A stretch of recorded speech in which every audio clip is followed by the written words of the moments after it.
Hello and welcome to People Making Money. I'm your host, Kevin Bemmel, and we're here every Wednesday at 10 a.m. Pacific time to talk about business and professional success and wealth building. And so today, excuse me, I'm going to be talking about one of my all-time favorite books because I think it so speaks to the philosophy that I believe, number one, but I think it also speaks to a very empowering philosophy. And the name of the book is Talent is Overrated. It's by a fellow by the name of Geoff Colvin. So, talent is overrated. What really separates world class performance from everybody else. And I read this book now quite a number of years ago. It was published originally in let me find this real quickly here. 2008. So the book is 16 years old, and I think I read it not long after it was published, and it really opened up my perspective on this whole question of how we can be successful. So that's why I titled this episode, "It's what you build, not are, that counts." And that really comes down to it because I've really come to dislike the word talent because it makes it sound like if we weren't born with some kind of innate ability, we're stuck wherever we are. And Geoff Colvin really, I think, debunks that idea and shows how even some of the quote unquote most talented people in all of history, it wasn't talent. They didn't have talent per se. There were other things that they did that enabled them to become these world-class performers. And so I'm going to go through those items, and these are kind of the salient points of the book. Having said that, I still encourage you to get the book and read the book. I will put a link to it in the show notes, like links I often put in. It'll be an affiliate link. So if you click through, I think I get like 5 cents or something if you buy the book. But my main reason for putting the link there is to encourage you to read this really outstanding book. So the main idea that Geoff Colvin brings out in Talent is Overrated is this idea of deliberate practice versus talent. So we have this idea that world-class performers are born with these inborn traits that guarantee their success. And he makes the case that that's really a myth, and that, in fact, the reason they are so successful is because they engage in deliberate practice, typically from a very young age. And when I say a very young age, 3, 4, 5 years old, they start. And because they start so young and practice so deliberately, by the time they become a teenager or young adult, they have so much experience doing what they do that their greatness appears inevitable, but only because of how long they've been involved in the particular pursuit. So two of the people that he examines most closely are Mozart and Tiger Woods. Mozart, of course, being the great composer, and Tiger Woods being, I think, considered the greatest golfer of all time. I don't think anyone has eclipsed him. So one and these, he puts them both as archetypes of not people who are talented and therefore predestined to be great, but people who engaged in this process that he describes, that basically built themselves into absolutely world-class performers. So the first quality that Mozart and Tiger Woods have is they engaged in deliberate practice. Now, I want to digress here for just a minute and say that from what I understand about Tiger Woods, his his height and the length of his arms or his legs, they're they were such that he could make he could get the maximum benefit from the deliberate practice. Okay. But his physical body is not a matter of talent. It is a matter of how, fortunate he was to have the skeletal structure, the muscular structure that he had. Okay. So I would say that, not being as tall as Tiger Woods, being somewhat more long waisted, I don't know, whatever the differences are, even if I had engaged in the same amount of deliberate practice and the other issues that I'm going to discuss, I personally would probably not have been as great a golfer as Tiger Woods. Having said that, I would probably be an outstanding golfer.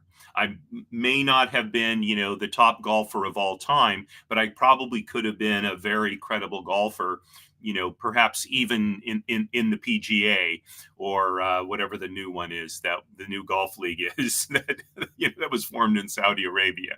Okay, so there are physical qualities that someone may have that allows them to take better advantage of these different practices, I'll call them. Okay. So, to take another even wilder example, right?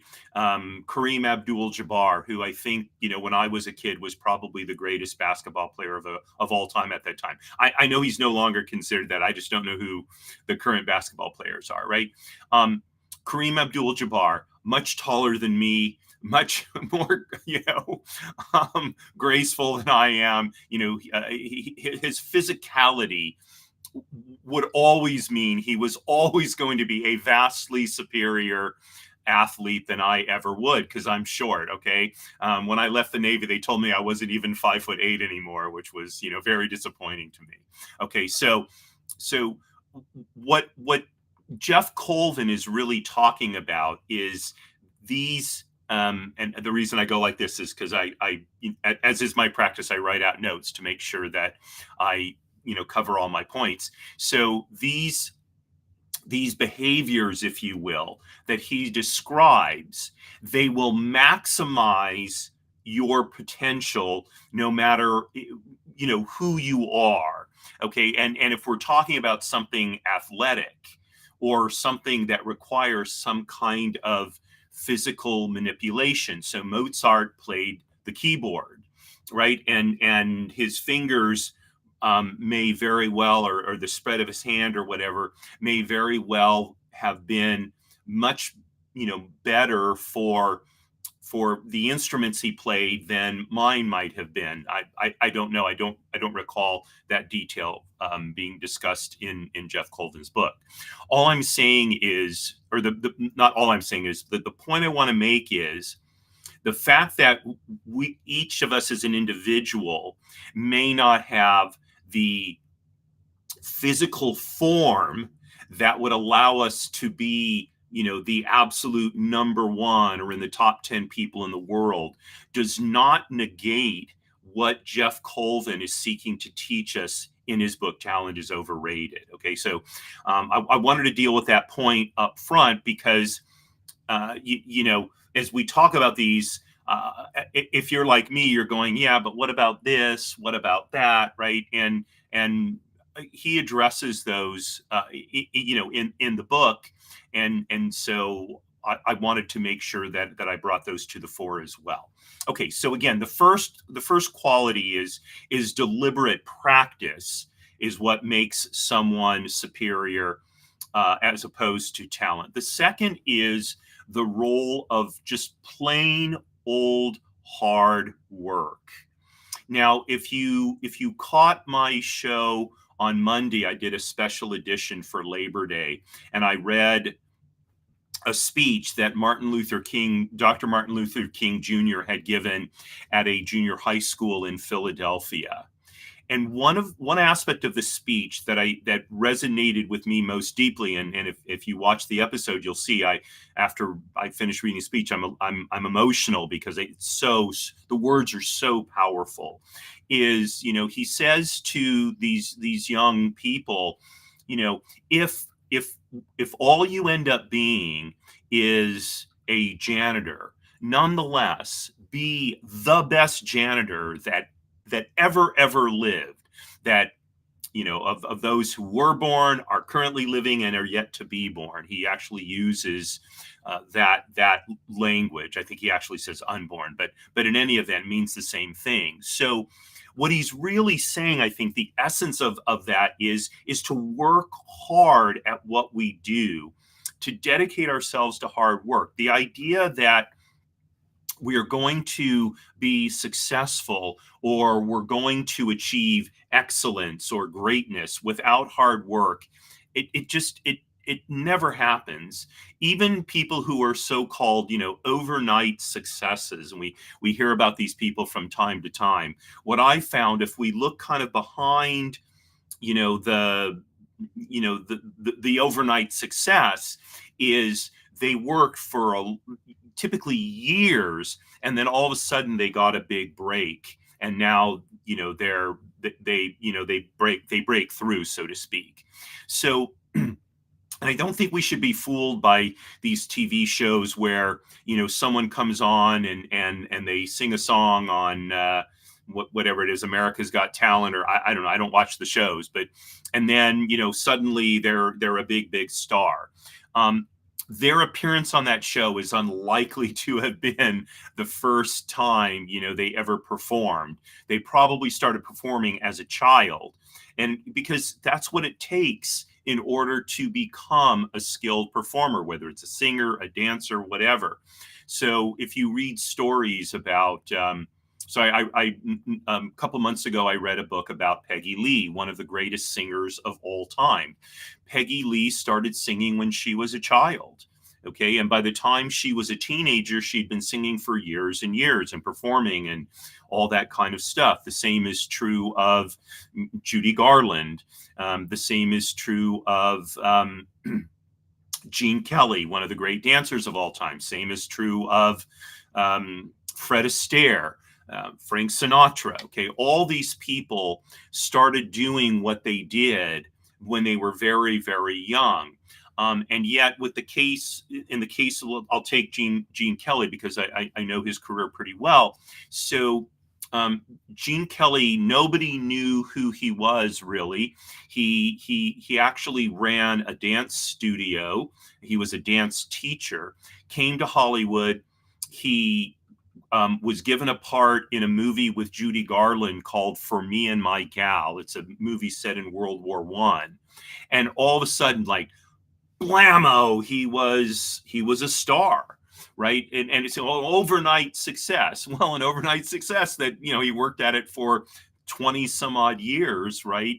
And then finally got that breakthrough role, and then he became a huge star. Okay, and if you look at almost anyone, whether it's Hollywood, whether it's in sports, whether it's in science, these people worked hard year after year after year. My friend Delroy Baugh, okay, he is a physicist and chemist, and he's world renowned. But he didn't start out that way. He was born in Jamaica, very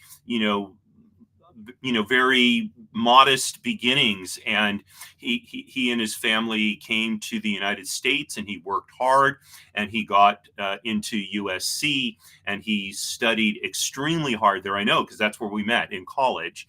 and he showed that he was willing to work hard and really dig in, like hour after hour after hour in the lab and all of that. And so he attracted the attention of a man who became his mentor, and hence started his rise to, world prominence, right? So no matter where you find greatness, rarely, if ever, do you find a lack of hard work. Okay, we just have to resign ourselves to that, and we can't be fooled by all the sort of media stuff we see around us, that it's so easy to become successful. Just do these 5 steps and you're going to break through.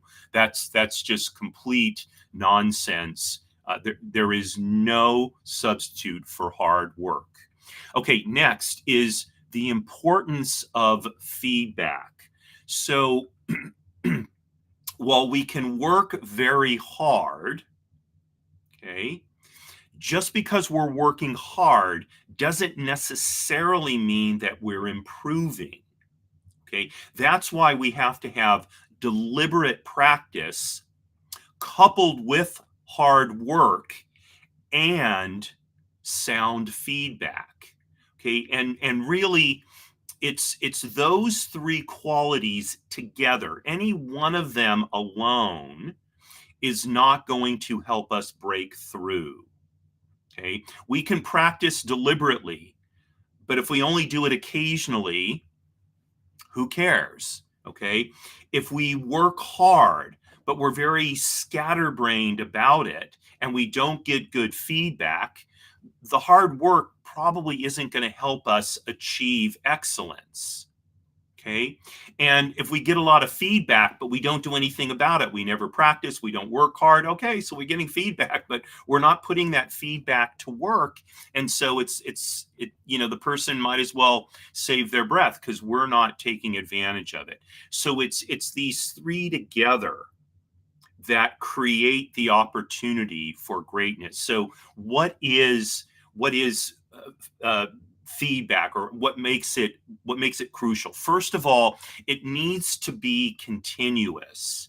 Okay, so getting feedback once in a while isn't going to help us. We need to have great coaches, great mentors in our lives, and in many ways, they have to work as hard at our success as we do ourselves.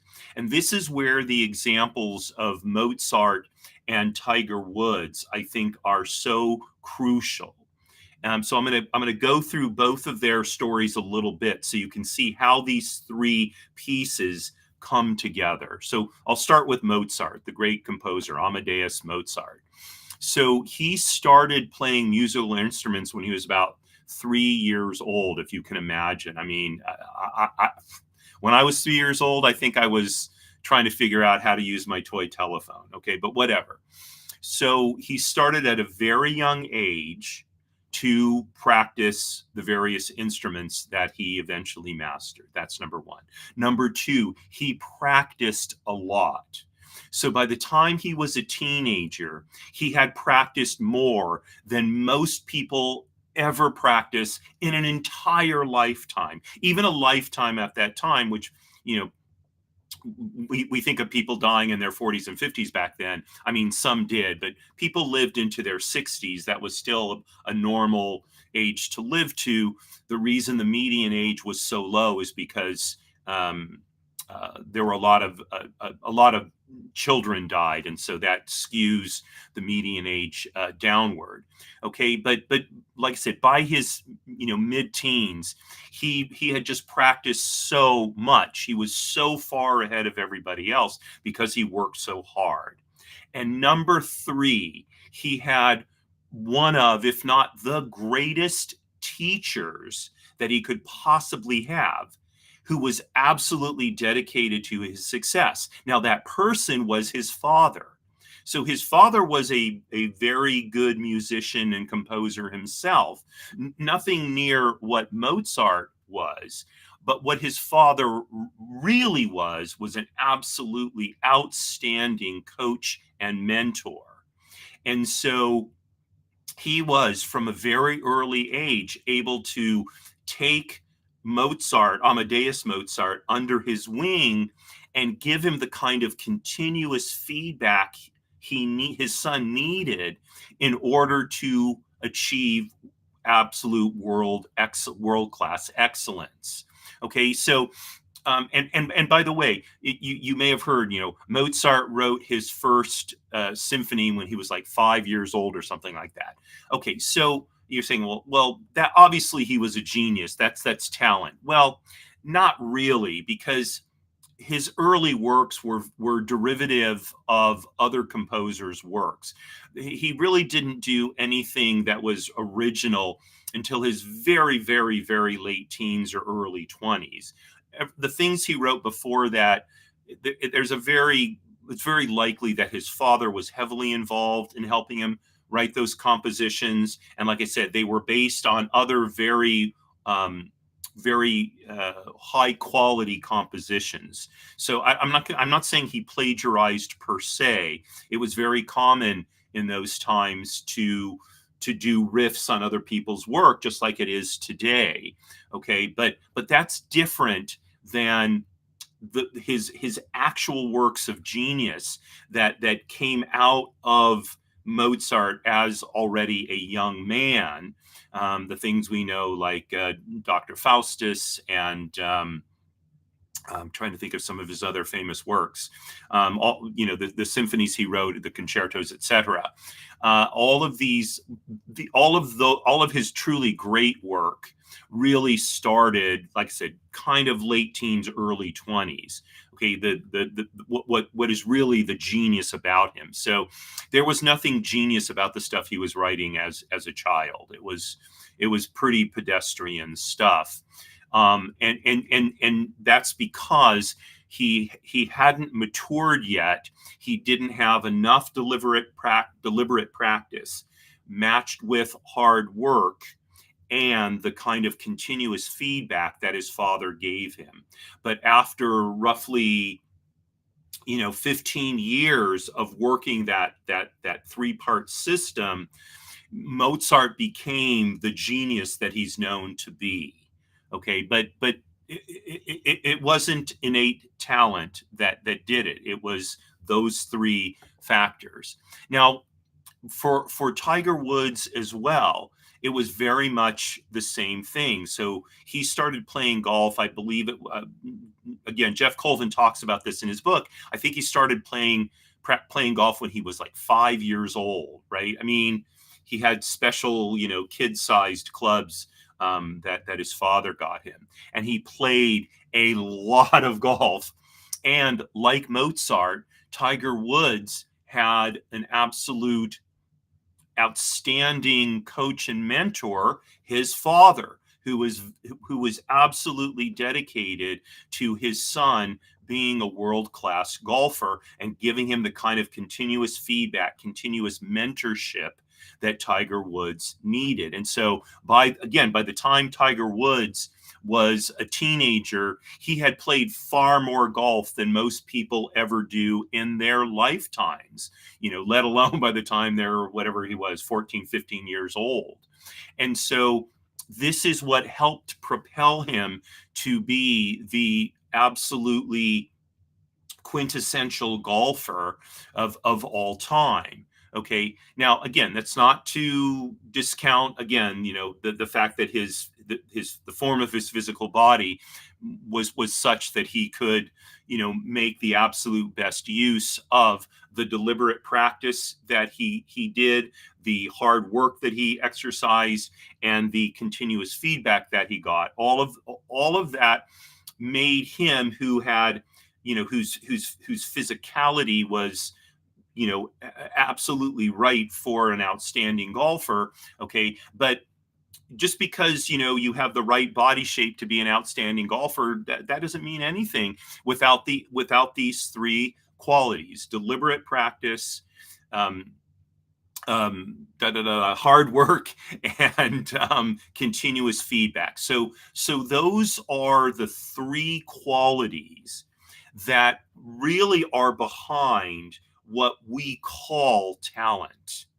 And it's why I rare when you'll hear me sometimes say the person was very and I'll start to say talented, and I don't use that word. I'll say, the person worked very hard to take advantage of whatever natural gifts they may have had. That's a more accurate description of a successful person. Okay, now there are other things that Geoff Colvin talks about in his book.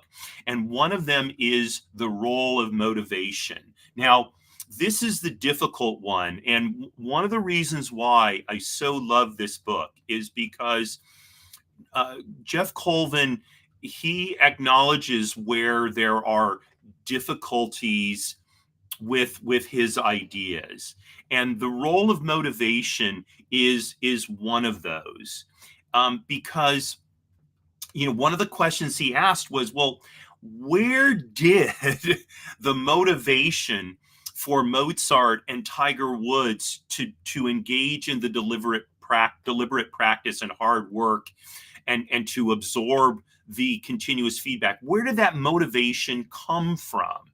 Is motivation intrinsic, or was it something that their respective coaches and mentors brought to them? Is it a combination of the two?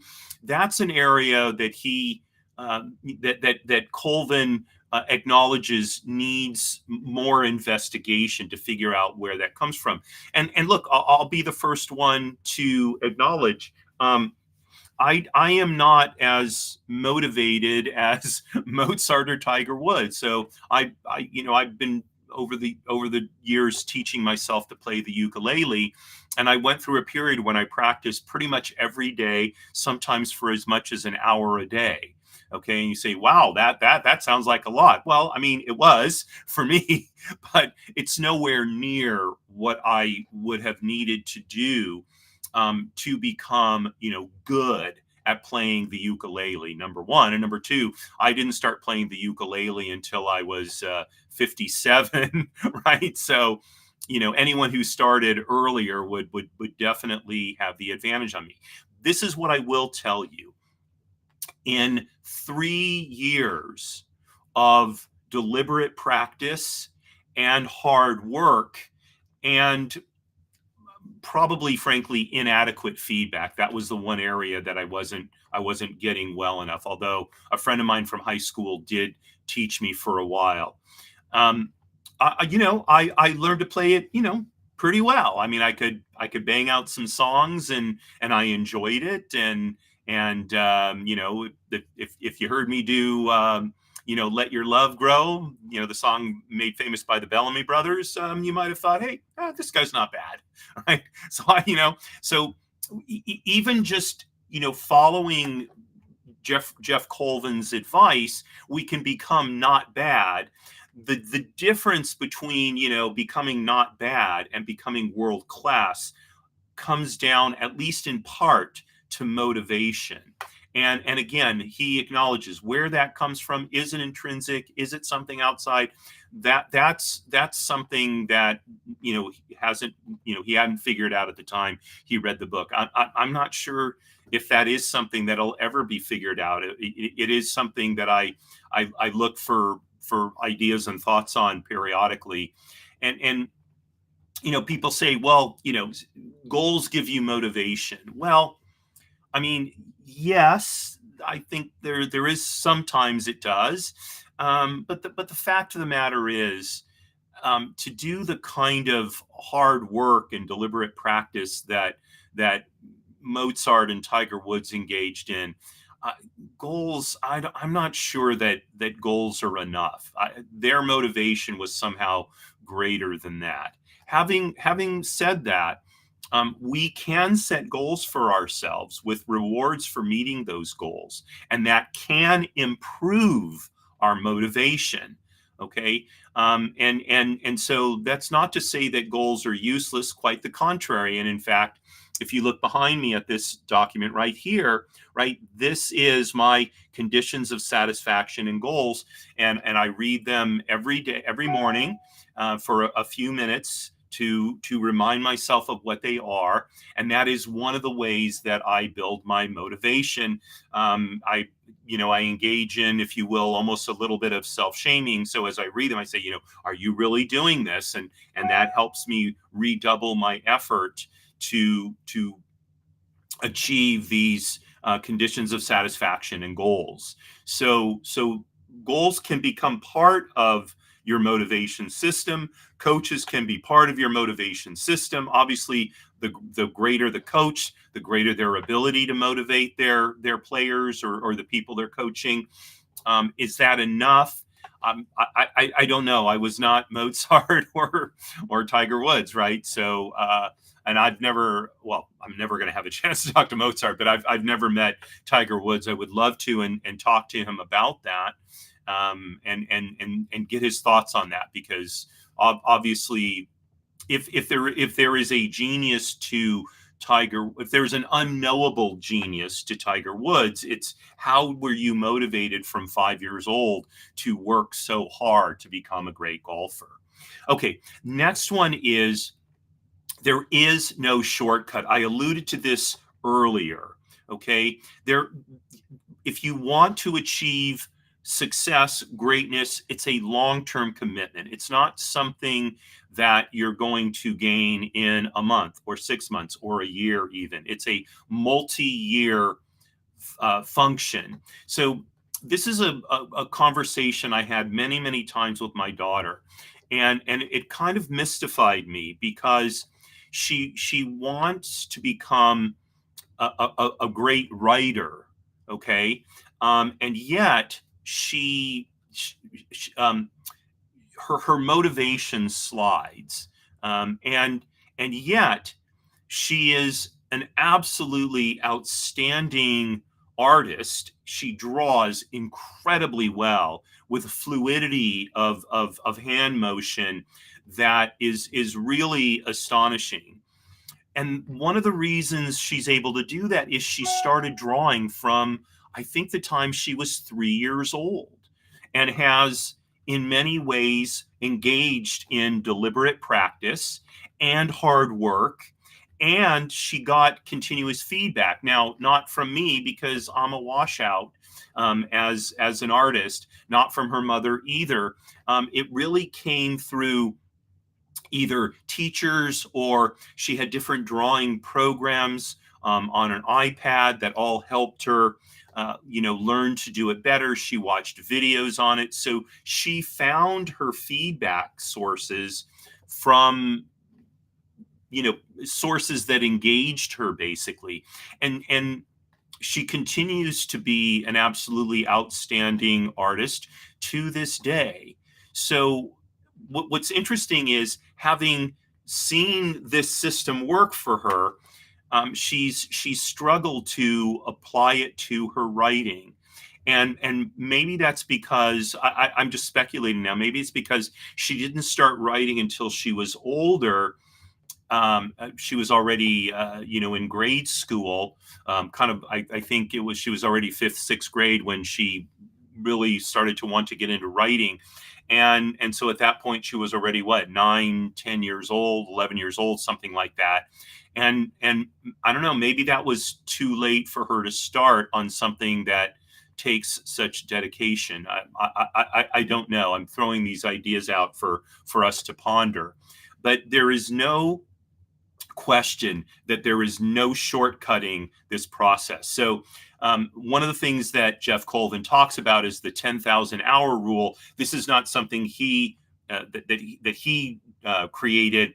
This is a concept that Malcolm Gladwell popularized. The idea that it takes 10,000 hours of doing something in order to master it.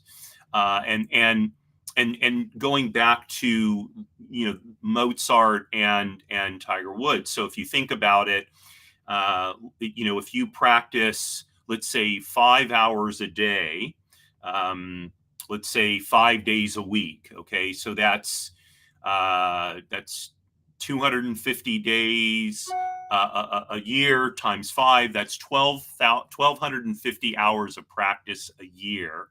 So in order to get 10,000 hours, it'll take you 8 years. Okay, that's practicing 5 hours a day. Now that's a lot of practice, right? But how many of us practice anything even 5 hours a day, let alone, an hour a day? So if we're only going to practice an hour a day, right, we don't need 8 hours to master something. We don't need 8 years to master something. We need 40 years to master something. Do you see how this works? So this is why starting so young is really necessary for world-class mastery.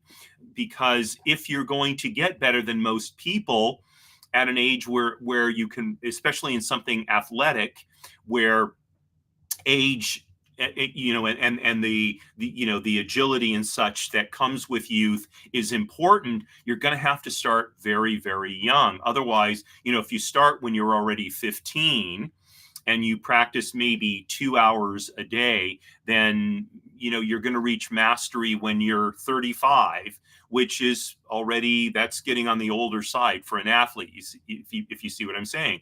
And yet, how many of us who, as children could have devoted more than would have devoted more than a couple of hours a day to an athletic activity, only if we were highly, highly motivated. And we see who those people are, right? We saw them in the Summer Olympics, right? They're the outstanding athletes of the world.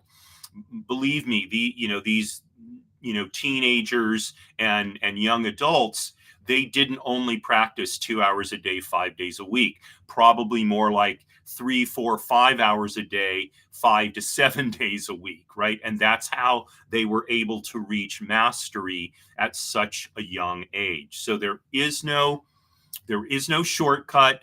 And it appears that Malcolm Gladwell's 10,000 hour rule is a pretty good benchmark for understanding what it takes to reach mastery.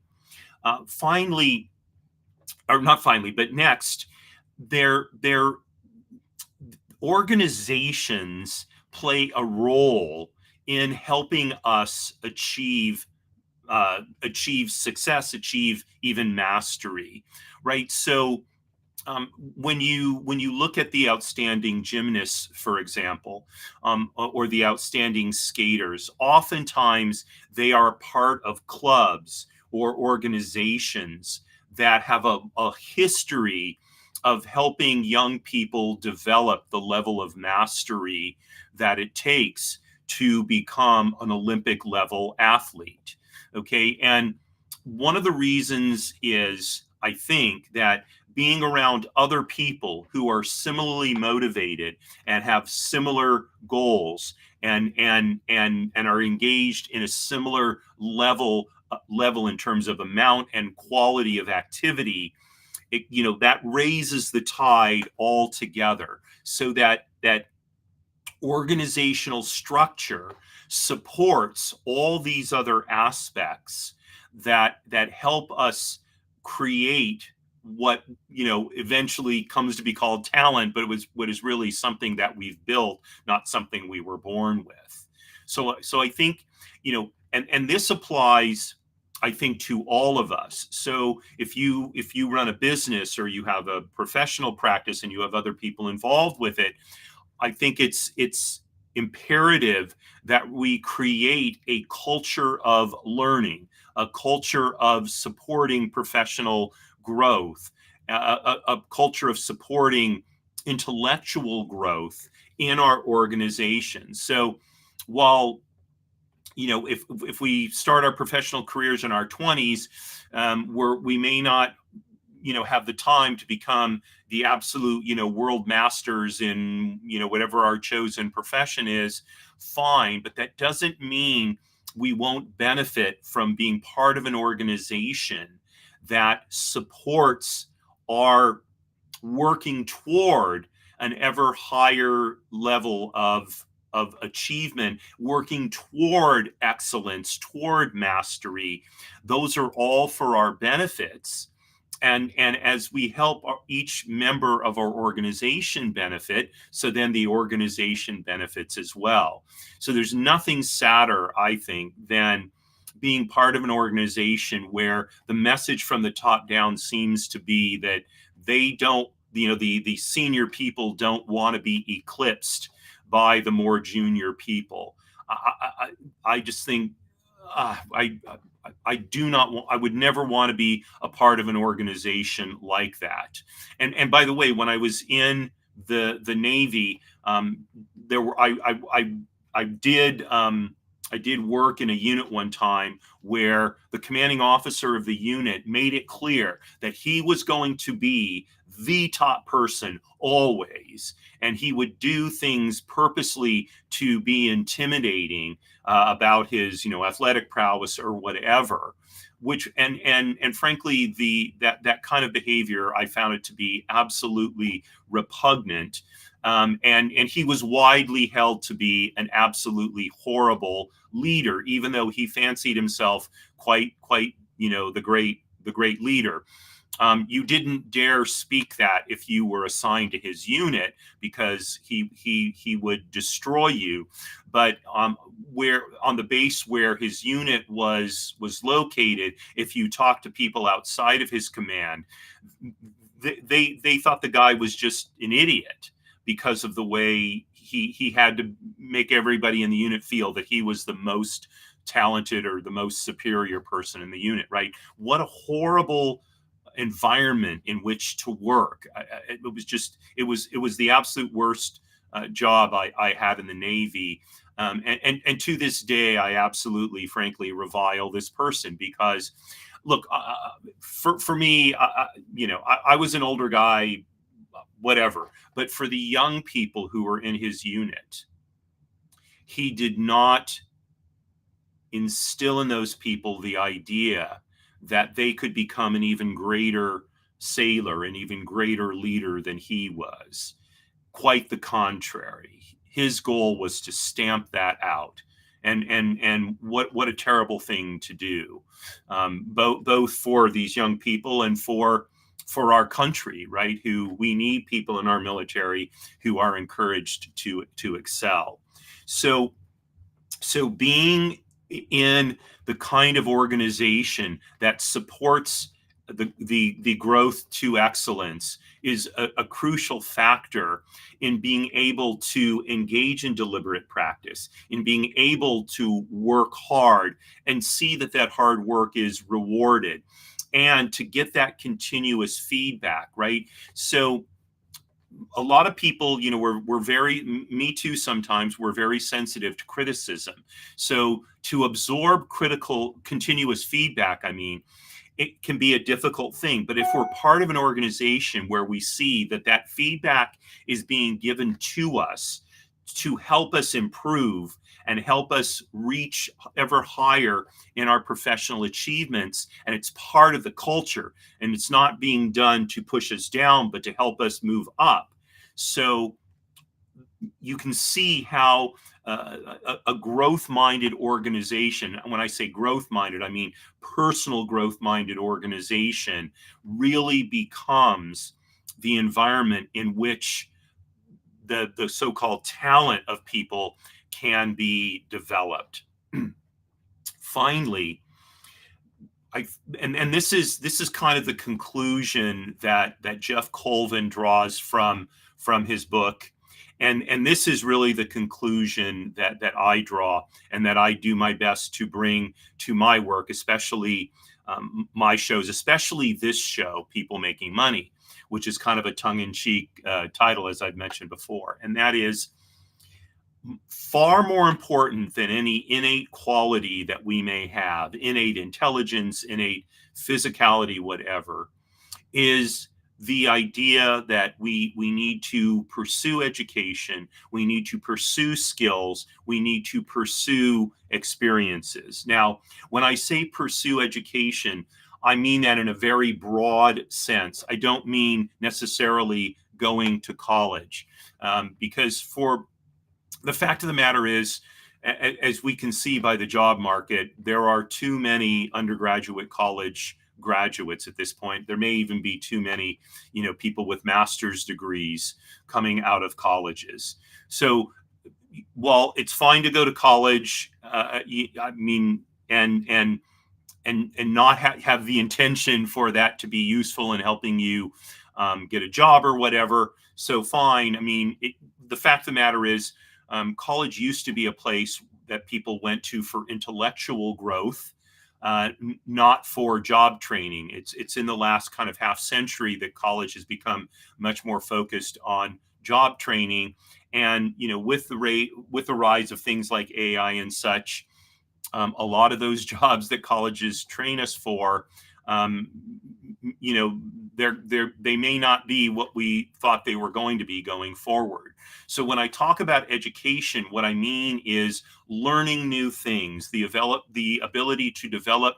I'm sorry, not to develop, the ability to absorb new ideas, figure out what is it about those ideas that it's good to know. How can those ideas be applied to our lives? Okay, and that can happen in many environments. It doesn't necessarily even have to happen in a classroom. And if you look at some of the great military leaders of all time, and I'm going to go to my go-to favorite always, General George Patton Jr. He did not have a stellar school career ever.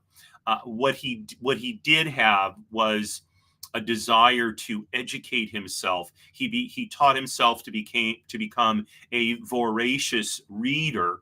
And if you go to his library, which I believe is maintained at the military academy at West Point, and you look in the books he owned, you will see all kinds of notes he wrote in the margin as he explored the ideas that he was reading about. So his schooling, it did for him what it did, and he eventually did graduate from West Point. But it was really his lifelong reading and writing that was his path to education. By the way, the same is true of Dwight Eisenhower. Although I think he actually was much more successful in school than Patton was, but much of what made Dwight Eisenhower an educated man was he embarked on a lifelong journey of reading and study.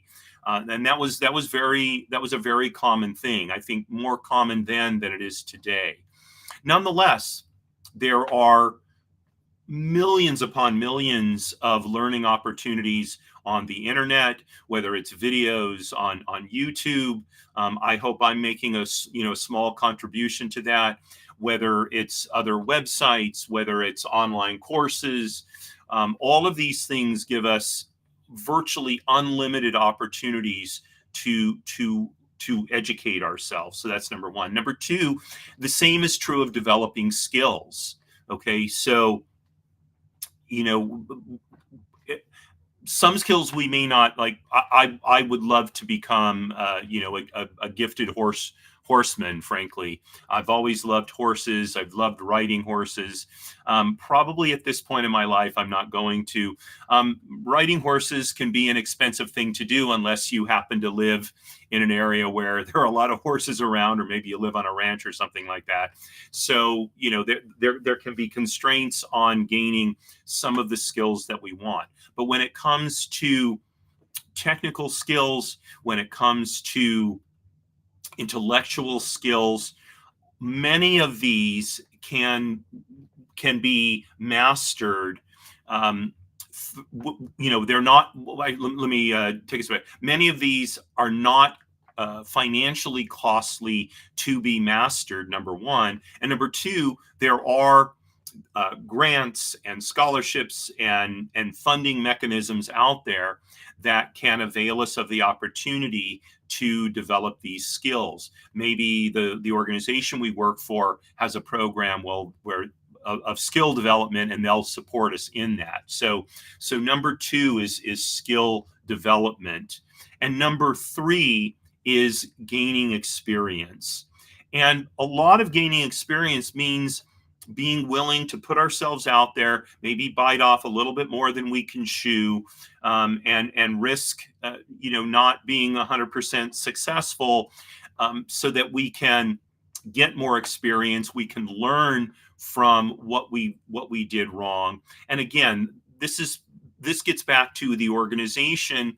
I know in the organizations that I build, one of the values I look to inculcate is the idea that uh, I take it for granted that people are going to make mistakes. So that's just the way human beings are. What matters is not whether people make mistakes. We do. What matters is, do we recognize our mistakes, take responsibility for them, and then figure out how do I fix what went wrong. That's what matters. I'm not real big on the blame game in the sense of pointing fingers. When I say take responsibility for it, really what I mean is say, look, something went wrong, so now I've got to figure out how do I fix this. That's what I mean by accepting responsibility. The sort of self-flagellation is not very useful. I've never found it to be so in my career. And so when you hear me talk about success, you'll always hear me talk about it in terms of education, skills, and experience, because and in large part I developed that philosophy, or well, I shouldn't say develop it. I codified that philosophy through reading Geoff Colvin's book, Talent is Overrated, and coming to the conclusion that whatever success I have achieved, it really has been through this system that he describes, and through developing myself intellectually, developing my skills, and getting as many experiences as I can, taking risks at times when I didn't really know whether I could pull this off or not. So these are the kind of things that really matter, as opposed to some idea of innate or inborn talent. And so that's really the message that I want to bring to you today in wrapping things up. And I think where this is most critical is with our children and young people. So the idea that someone needs to be born with a talent, or only people who are born with a talent will become successful, can become world class. I think, aside from this issue of motivation, I think Geoff Colvin really lays to rest this notion. We all have the ability to potentially achieve excellence, maybe even to become world class. Okay. There are some things that are not in our control, as I mentioned before, like our physicality. But more things are in our control than are out of our control. And if we can convey that message to young people, then we are really giving them the most valuable gift we possibly can. Right. And it's hard. I have had mixed success with that with respect to my daughter, as I mentioned earlier in the show. Nonetheless, what I hope is I've given her a foundation that as she gets older, she'll come to realize, hey, you know what Dad told me all those years, actually, it actually makes sense, and it has some value, and it has some merit. So once again, talent is overrated. Okay. Work on deliberate practice, hard work, and getting continuous feedback.